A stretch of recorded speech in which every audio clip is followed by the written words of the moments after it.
なぜか突然カヤックに行くことになり、車に揺られ数十分、森林に到着。サンダルに砂が入る不快を注意深く避けながら、動画用の風景をとりあえず撮っていた際、妙に視線を感じ、後ろを振り返る。あんたらか。やけに味のある表情。ずっと外にいるからか日焼けしすぎ。手続きを済ませて説明をしてくれる兄さんのところへ行き、ライフジャケットを着る。勝手に複数人で乗るやつだと思っていたら一人乗りなことが判明し、おじけづいているシーン。急に自信がなくなり、パドルを持って漕ぐこともせず、ただただ水の流れに乗っていた。天気はほどほどに良くて、思ったよりたくさんの人が水上で何かしらを行っていた。記憶の限りではカヤックに一人で乗ったことなくて、乗ったからにはどこかへ進まなきゃどうしようもないってことだけは分かっていたので、とりあえず見よう見まねでパドルを漕いで、誰よりものろまなスピードで進んだ。景色が少しずつ変わっていた。水面がこんな感じで揺れててなんかプルプルしてて可愛かった。くずまんじゅうとかわらび餅が食べたくなった。水が浅いところでは底が透き通って見える。木があって、その隙間から落ちてくる太陽光が底の方まで届いて、水に模様があるように見せている。どうして帽子を持ってこなかったのか瞬時に後悔するくらい日差しが強く、とにかく日陰に隠れたくて端に行って休んでいた。怖っと思ったのは、水の上にいると日陰とかないじゃんと気づいて、その事実でかなり疲弊した。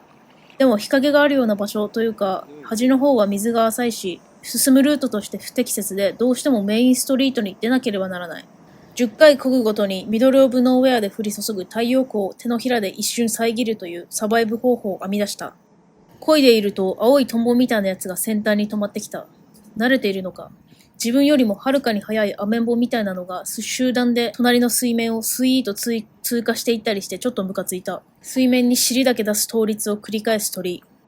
しかし太陽光は数秒で100体力を失うとしたら、手のひらで作る人工日陰は数秒で2ぐらいしか回復できない。どう考えても全然チャージが追いつかなかった。しかも太陽光を遮りたい場所は手のひら2枚で覆える範囲に収まるわけないので、手のひらを動かしたりしてせわしくしてたからその動きでも疲れた。映像からわかる通り、日陰を求めてよく浅瀬に詰まった。実際に漕いでみて分かったことだけど、漕ぐたびにちょっと左右に揺られて怖いから、板の上で立って漕いでいくやつをしてる人どれだけすごいんだよと思って尊敬した。簡単そうに思っていたが、見ているだけでは分からないことがある。優雅に水面に浮いている鳥が、水面下ではめちゃくちゃバタ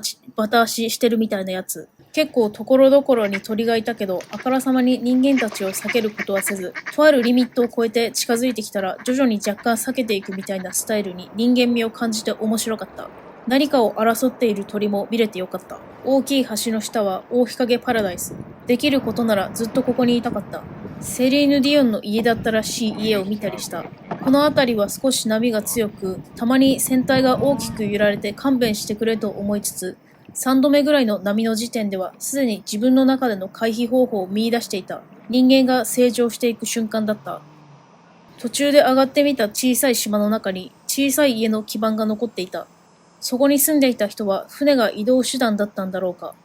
水は水に囲まれているからどうにかこうにかなるとして、電気は謎が多い。中盤になって親指の付け根が痛み出していたことは感じていたが、後からよくよく見てみると水ぶくれみたいになっていた。漕ぎ方が変だったのかもしれない。暑いし痛いし散々かいと思って疲れ切った体でノロノロ漕いで向かった別の日陰では、木漏れ日が大変綺麗だった。太陽も水に反射してる分には綺麗だからいいんだよな。ちょっと暑すぎるときは恨みに変わるけど。なんか雲ももっくもくで絵みたいでいい感じ。橋の下にこういう落書きする人ってどこにでもいるんだな。帰ってきた日の夜に衝撃。なんか痛がゆいなぁとずっと思ってたら、両足、膝下、真っ赤に日焼け。帽子忘れるし、日焼け止め塗らないし、間抜けすぎた日でした。